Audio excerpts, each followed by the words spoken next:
Hey guys, it's Alyssa, and today I'm going to show you how to do this easy firework sugar cookie tutorial. So today I'm going to be using 5 different colors of royal icing, and I'll link all of the things that I use in this video down below.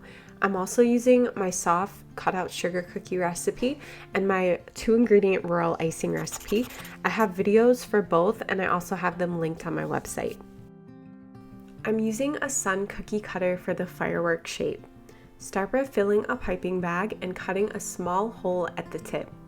Then pipe a slight curved line, alternating spaces.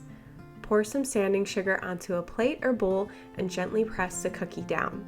Then pipe on the rest of the curved lines. You can move the cookie around if needed if that helps you with piping. This design is great because you don't have to flood the whole cookie, and the sprinkles bring the fireworks to life. I repeated this with blue and pink royal icing sprinkles, and I had some darker sanding sugar, and I like the contrast between the lighter royal icing and the darker sprinkles. Fireworks are sparkly and colorful, and the sanding sugar is perfect for this design. I linked my favorite sugar sprinkles on my blog, but feel free to use whatever you have. I had some gold metallic sugar that I wanted to use for a long time, and I wasn't sure what I would use it for, but I really liked how they turned out with these cookies. Silver metallic would also look really pretty.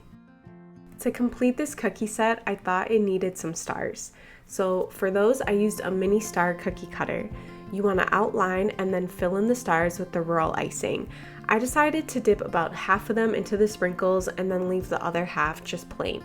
Have fun with these and pipe on any colors that you like, dipping them into the different colored sprinkles.